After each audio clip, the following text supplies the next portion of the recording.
மக்கள் வணக்கம். தமிழக வெற்றிக் கழகத்தின் தலைவர் விஜய் அவர்கள் நேற்று கரூரில் மக்கள் சந்திப்பு நிகழ்ச்சி நடத்தினால் அங்கே மிகப்பெரிய அசம்பாவிதம் நடந்துவிட்டது. கிட்டத்தட்ட 39 உயிர்கள் அந்த கூட்ட நிகழ்ச்சியில் சிக்கி பலியாகி இருக்கிறார்கள். 11 பேர் ஐசியூவில் இருக்கிறார்கள். 40 பேர் ஜெனரல் வார்டில் இருப்பதாக ஊடகத்தில் செய்தி வந்திருக்கிறது. அதுதான் செய்தி சொல்லப்படுகிறது. நேற்று இரவு நடந்த நிகழ்ச்சி. இரவோடு இரவாக விஜய் சென்ற பிறகு தமிழக முதல்வர் ஸ்டாலின் அவர்கள் வந்து மருத்துவமனையில் நோயாளிகளை பார்த்துவிட்டு பிறகு நிவாரணமாக இறந்தவர்களுக்கு 10 லட்ச ரூபாய் அறிவித்து சென்றிருக்கிறார். இன்று காலை உதயநிதி அவர்களும் வந்து சென்று பார்த்துவிட்டு சென்றிருக்கிறார். எதிர்க்கட்சி சேர்ந்தவர்களும் வந்து பார்த்து கொண்டு சென்றிருக்கிறார்கள். ஆகவே எங்கேயும் இதுக்கு அரசியல் செய்யக்கூடாது, இது எந்த வகையான அரசியலும் செய்யக்கூடாது என்று திமுக அரசு தப்பிக்க பார்க்கிறது.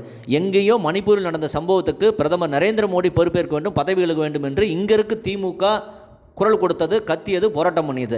ஆகவே கரூரில் இங்கே தமிழ்நாட்டில் ஆளும் திமுக அரசின் கீழ் கரூரில் நடந்திருக்க சம்பவத்துக்கு திமுக அரசுங்க தான் இதுக்கு பொறுப்பேற்க வேண்டும். ஏனென்றால் தாவேக கேட்ட இடத்தை காவல்துறை ஒதுக்கி தரவில்லை. அதிகமாக கூட்ட வர வேண்டும் என்று அவர் மற்றொரு இடத்தை பைபாஸில் கேட்டதுக்கு இந்த இடம் சரியாக இருக்கும் என்று காவல்துறை இதுக்கு தான் அனுமதி கொடுத்திருக்கிறார்கள். 50,000 பேர் கூடியிருக்கிறார்கள். ஆனால் அங்கே ஒரு 4,000-5,000 பேர் கூடுறது தான் சரியான இடமாக இருக்கும் என்று அங்கே இருக்க லோக்கல் மக்கள் சொல்லுகிறார்கள்.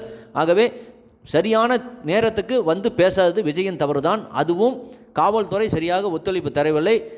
கரூரில் ஏற்கனவே விஜயுடன் இந்த நிகழ்ச்சியை எப்படியாவது தடை செய்ய வேண்டும் என்பது திமுக டேக் டைவர்ஷன் பிளான் வைத்திருப்பதாக ஊடகத்திலே செய்தி வந்திருந்தது.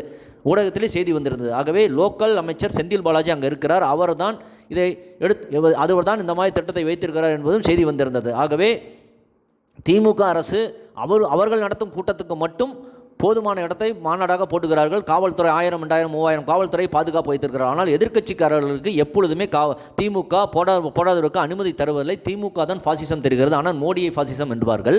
காவல்துறை 50,000 பேர் கூடுவதற்கு 500 காவல்துறை எப்படி போதும்? ஆகவே சட்டம் ஒழுங்கு சரியாக திமுக அரசு கையாளவில்லை என்பது இதிலிருந்து நன்றாக தெரிகிறது. இதில் கண்டிப்பாக ஒரு சதி இருக்கிறது. அங்கே கலந்து கொண்ட பெண்மணி கூறுகிறார், ஒரு 3 குரூப் மக்கள் உள்ளே வந்தார்கள். கடைசியாக அவர்கள் வந்த பிறகுதான் 6-7 மணிக்கு மேல் விஜய் அவர்கள் வந்த பிறகு மின்சாரம் துண்டிக்கப்பட்டது என்று அந்த பெண்மணி சொல்கிறார். அதற்கப்புறம் தான் இந்த அசம்பாவிதம் பூராவும் நடந்தது. தன்னுடைய தங்கச்சியும் பறிகொடுத்து விட்டேன் என்று அந்த பெண்மணி கண்ணீர் மல்க கூறுகிறார். அப்படி என்றால் கண்டிப்பாக இதில் ஒரு மிகப்பெரிய சதி இருக்கிறது என்பதுதான் தோன்றுகிறது.